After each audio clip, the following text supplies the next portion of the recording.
In other news tonight, developing tonight, President Joe Biden leaving Atlanta, heading back to Washington, D.C. Air Force One just departing moments ago from Hartsfield-Jackson.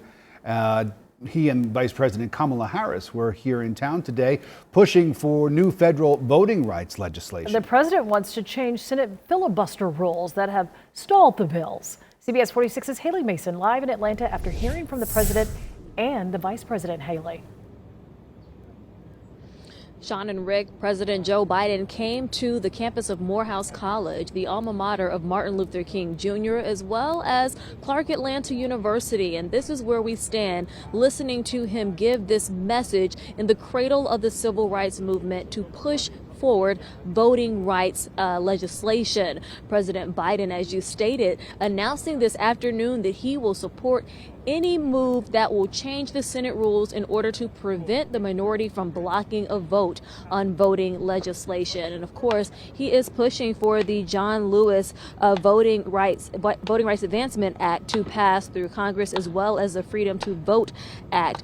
President Biden and Vice President Kamala Harris spoke out against restrictive voting laws. They also spoke out against Georgia's new voting law in any effort that would change or limit access to ballot drop boxes or limit voting hours or location. Also speaking out against the law that would punish people for passing out food and water in voting lines. These bills that they want passed would allow federal courts to block any potential acts of voting discrimination before they go into effect.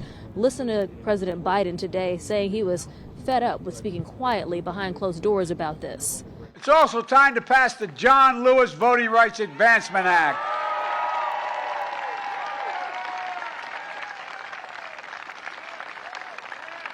I've been having these quiet conversations with the members of Congress for the last 2 months. I'm tired of being quiet.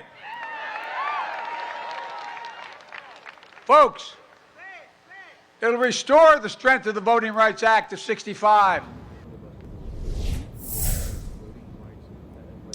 And that is what Joe Biden is pushing for today so that Congress can get on one accord. But even if they don't, he says today he will support the blocking the filibuster from preventing voting rights from moving forward here. A number of Georgia Democrats were in attendance, from Ambassador Andrew Young to U.S. Congressman Hank Johnson and Lucy McBath, as well as local lawmakers, including newly elected Atlanta Mayor Andre Dickens, all in support of these measures. Reporting live in the Atlanta University Center, Haley Mason, CBS 46 News. Haley, thank you.